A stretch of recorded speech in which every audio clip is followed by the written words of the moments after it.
За баярлалаа. Байгаль орчин урамсгалын өөрчлөлтийн яам, хүнс үйл ажиллагаа хөнгөн үйлдвэр яам хоёрын хамтын ажиллагаа хэр байгаа вэ гэдгийг би асуумаар байна. Яагаад тэгэхээр өнөөдөр бэлчээртэй холбоотой асуудлууд нэлээд хөндөгдөж байна. За дээрэс нь хүнс үйл ажиллагаа хөнгөн үйлдвэр яамнаас орж ирж байгаа мэдээлэл дотор улсын тусгай хамгаалалтын газар нутаг болон элийн зураг газарт мал үйлжүүлж хавржуулах асуудлууд хөндөгдөд эхэлчихлээ. Бэлчээр дээр уул нь хоёр яам хамтраад арга хэмжээгээ аваад явах ёстой. Тэгээ энэ ажил миний харж байгаагаар бол огт хийхдэггүй байна. Хоёр яамны уялдаа холбоо огт харилцсан ойлголцлын түвшинд ажиллаж чадахгүй байна гэж харж байгаа. Ялангуяа цаг агаарт зориудаар нөлөөлөх ажил 4-5 сар, 6 сар тодорхой хэмжээнд хийгдэх ёстой. Энэ тодорхой хэмжээний мэдээллүүдийг хүнс үйл ажиллагаа хөнгөн үйлдвэр яам байгаль орчин урамсгалын өөрчлөлтийн яамдаа захиалаад хамтарч ярилцаад аль бус нутгаар зориудаар нөлөөлөх ажиллагаанууд хийгдэх ёстой вэ гэдгээ 4-5-6 сартаа та нар хийж явах ёстой байхгүй.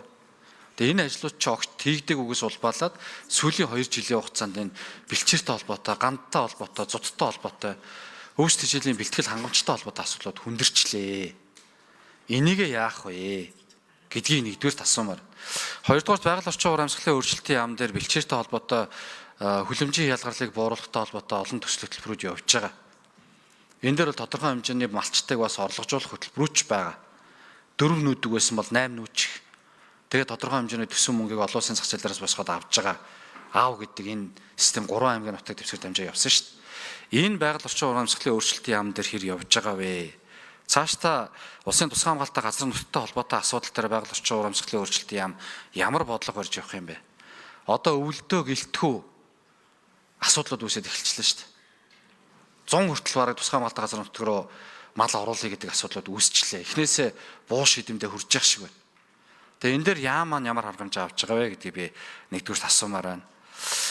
Ерөн зөвөр бид нар энэ уг их сурвалж агуулга харахгүй бол асуудал шийдэгдэхгүй л дээ. 2024 онд 57.6 сая толгой малтаа гэж хэлсэн бол 2025 онд 1 жилийн дотор 20 саяар ихсээ 77.6 сая толгой мал болчихж байгаа.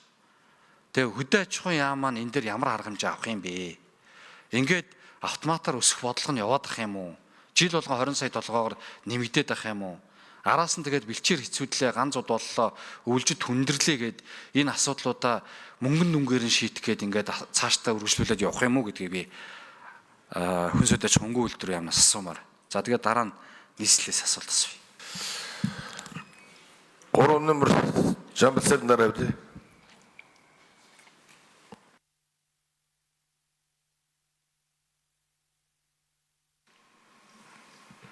За Батэрдэн гишүүний асуултанд хариулъя. Хүнс үйл ажиллагаа хөнгөн үйлдвэр яам Жамбалсар. За засгийн газрын түвшинд салбарын яамдуудтайгаа хамтын ажиллагаа сайн ажиллаж байгаа. Ялангуяа манай хүнс үйл ажиллагаа хөнгөн үйлдвэрийн салбарт хамгийн одоо тулгамдж байгаа зүйл бол энэ уур амьсгалын өөрчлөлт. Уур амьсгалын өөрчлөлтөөс хөдөлтэй энэ ганцуудын давтамжийн нөлөө маш их байгаа. Ер нь цаашдаа энэ хүнс үйл ажиллагааны салбарыг хөгжүүлэхэд уур амьсгалын өөрчлөлтөөс хараат бусаар за нэгсний хормостоос хамааралгүй гэдэг юм уу энэ байгаль цаг уурын эрсдлийг даван туулах чадвартай газар тариалангийн салбар, мал аж ахуйн салбарыг хөгжүүлэх зайлшгүй шаардлага үүсэж байгаа. Тэгээ жил бүрэл одоо ингээд сүүлийн жилүүд ялангуяа сүүлийн жилүүд гангийн давтамжууд нэмэгдээд байдаг.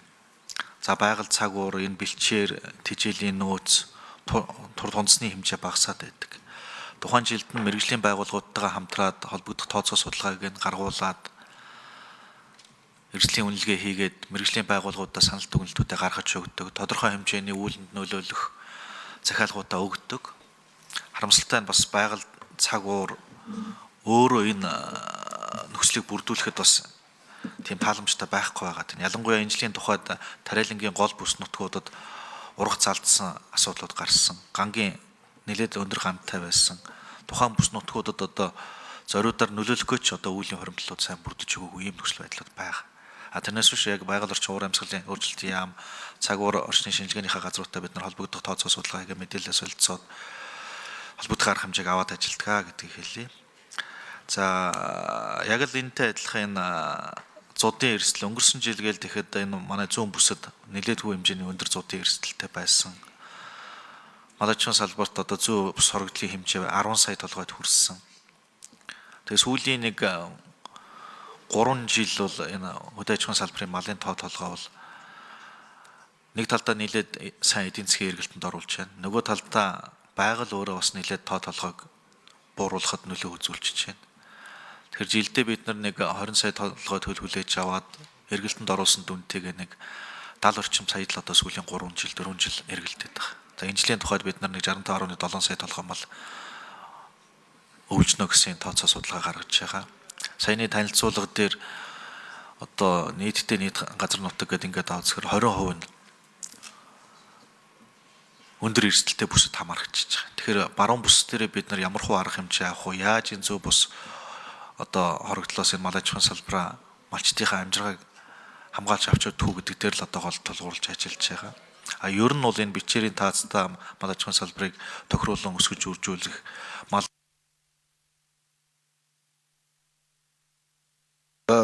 байгаль орчин 6 номер төрний нэрмшийн дараа үлээ. За байгаль орчны яам төрний нэрмшийн даргын орлох гэж Батбаяр байна.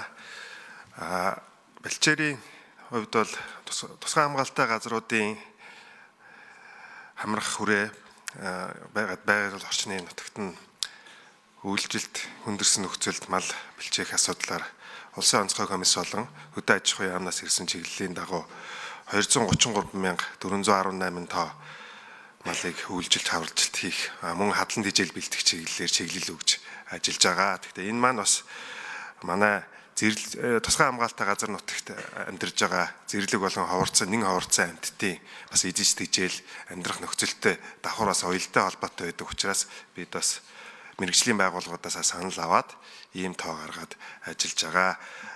Бат Эрдэнэ гишүүний хэлсэн зээлийн асуудал бол манай тэр хэрэгжсэн 3 аймгийн 5 сумд ийм малчтад бол бас тусгай хамгаалалтай газар нутгийн бүсэд амьдардаг малчтын мал амжиргааг дэвшлүүлэх нөхцлөөр зээл олгож явж байгаа. Энэ төсөл маань одоо энэ жил дахин эхлээд явахаар төрийн банктай бид бас арай хэлцлээ хийгээд явж байгаа. Бат Эрдэнэ гишүүн долларлаа. Манайхаа ингээд нөгөө ерөнхий мэдээлэл өгсөөр бол дуусчих юм л та. Та хэд ч бол мэрэгжлийн хүмүүс ажиллаж байгаа гэж би ойлгож байгаа. Мэргэжлийн төвшөнд хариулсаа л гэж хүсэж байгаа. 77 сая толгой мал хүрчээд байна. Жилд 20 сая толгойгоор нэмэгдээд байна. Хүнс хөдөө аж ахуйн хөнгөлөлтөрийн яамын бэлчээрийн асуудлаа яаж шийдэх гээд байгаа юм бэ? Хамтын ажиллагаа өрнөж байгаа гэдгийг чинь ойлгож байна. Гэхдээ та хэд оройтож гарснаас улбаатаагаар над үүшилт үүсэх процесс чи явахгүй юу? Та нар 6 сард гараад ямар ч нэмэргүй шүү дээ. 4 сарын сүүлээс ажиллаж эхэлж над үүлэн зориуд дээр нөлөөлөх ажил шиг үр дүн төрнө. Өөр ямар ч арга байхгүй. Тэгээ энэ дээрээ ямар бодлого шинжилтэй ажиллаж байгаа юм бэ л гэдэг би асууад. Одоо тэгээд цаашдаа 77-ос чинь 80 болох юм уу? Бэлчээр дээр ямар арга хэмжээ авах юм бэ? Бэлчээр чинь хомстоод малын тоотлогоч ихсээд байгаа учраас над 100 ган гачигч ихсээд байгаа шүү дээ. За хэд номер 3 номер Жамсарын дарга. За Бат Эрдэнэ гишүүний асуултанд тодруулж хариулъя. Уур амьсгалын өөрчлөлтөөс үүдэлтэй л энэ сөрөг нөлөөлөж яваад байгаа. Газар тариалангийн салбар дээр бол бид аль болох услахаатай газар тариалангийнхаа тоо хэмжээг нэмэгдүүлэх, аль болох одоо ураг залдахгүй байх, хурамстаас хүлээдгүй байх л энэ хэлбэрлүүл явах гээд бодлого зорилттой чиглүүлээд ажиллаж байгаа. За мал аж ахуйн салбарын хувьд бол малынхаа одоо үйлдвэр угсаа нэгж малаас авах ашиг симийг нэмэгдүүлэх энэ чиглэлд. За нөгөө талдаа малын тоо толгойгоо зохистой төвшөнд барихын тулд эдийн засгийн эргэлтэнд оруулах энэ бодлого зорилтоор тулгуурлаж ажиллаж байгаа. Эдийн засгийн үр ашигтай хэлбэрлүүн энэ хөдөлж авч явахгүй бол механикаар бид нар одоо малын тоо толгойг тэд бариулна, эдэд бариулна гэж одоо малчид иргэдийн амжиргаатай учраас шууд тулгууж бол бид нар чадахгүй байгаа. Аль болох л одоо эдийн засгийн эргэлтэнд оруулах, эдийн засгийн үр Бат Эрдэнэ гишүүн долларлаа. За зяйтаац. Та хэд арширээ хизээ хүнд оруулах уу? Маллаас гарч байгаа түүхий эдээ эзээ хүнд оруулах уу?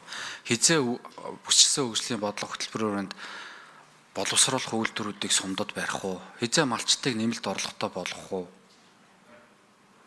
Одоо эн чинь хийгдэхгүй болвол наад малын тоо толгой чинь өсчиж тэр малчин чинь зардлаа нөхөх хэмжээний болох гэдэг шүү дээ. Та хэд энэ дээр ямар бодлого хэрэгжүүлж байгаа вэ гэдгийг би асууад байгаа.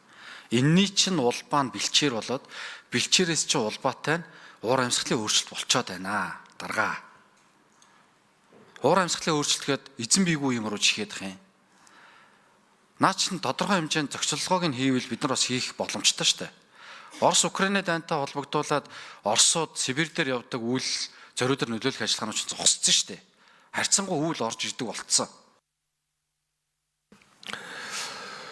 3 номер Жамсрын дээр хариулъя.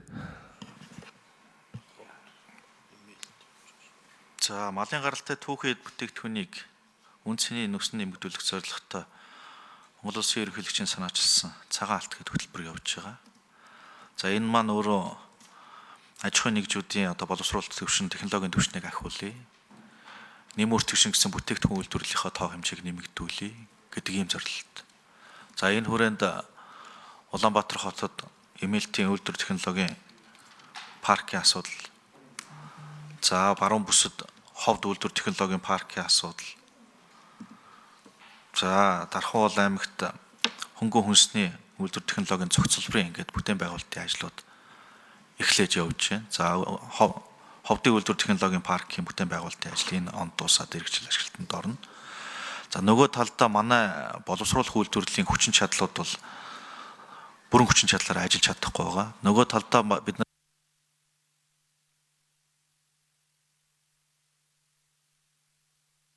Заашгүй микрофон чолтлоо. Наадах чинь дарга юу вэ штэ? Та хэд ингээд олон жилийн арьс шир боловсруулалттай холбоотой үйлдвэртэй холбоотой асуудлуудаа ярьсаар л байна. Үр дүн алга. Та хэд хөдөө орон нутагт хангалттай ажиллаж байгаа бах. Яамчанч өдөр шилжчихсэн. Арьс шир худалдаж авч байгаа арьс шир чинь үнд орж байгаа юмнууд байхгүй штэ. Малч чинь энийг үгэлсээр л байна. Та хэдийн төрийн ордонд яг энэ ярьж байгаа юмаа хитэн жил ярих юм бэ? Малчтаа бид нар яаж орлогожуулах юм бэ гэдгийг яриад байна шүү дээ. Малчд орлоготой болчвол хангалттай орлоготой болж байгаа тохиолдолд наад заавал одоо малын тоо толгойг 1000 хүргэе гэдэг асуудал чинь байхгүй шүү дээ. Төрөн байгаль орчин уур амьсгалын өөрчлөлтийн төрийн нарийн дарга бас буруу мэдээлэл өгч байна. 3 аймгийн нутаг дэвсгэр дамжаа явж байгаа хүлэмжийн ялгарлыг бууруулахтай холбоотой карбон кредит зах зээлтэй холбоотой тодорхой хэмжээний мөнгөн дүнг малчд руу оруулж өгөөд явж байгаа. 200 толгой малтай малчин 5 сая төгрөг жишээлбэл нэмэлтээр аваад явж исэн. Гэтэл 200 толгой малтай малчин жилийн арай ээж 5 сая төгрөг олдог хөхгүй. Тэгээ та хэд малчтаа орлогожуулж байгаа асуудал байхгүй сайхан амьдарч байгаа юм шиг зүйлийг энд яриад байдаг. Гэтэл нөгөө талд чинь малч чинь ядуу хിവэрээ малынхаа тоо толгойг арай ээж нэмэгдүүлж ийж тэнд хүүхдүүдийнхаа сургалтын төлбөр идэх уух юмныхаа зардлыг арай ээж дааж штэ. Та хэд хөдөө аж ахуйн юмд амьдрал сайхан байгаа юм яриад их юм. Тэнд малч чинь хэцүү байдалтай л байна. Нэ нүг хэлэхдээ. Тэгээ мэдээлэл их зөв өгөөрэй гэж хэлье. Бас зөв ярмаар байна. Болдын уян гишүүн асуулт сайн.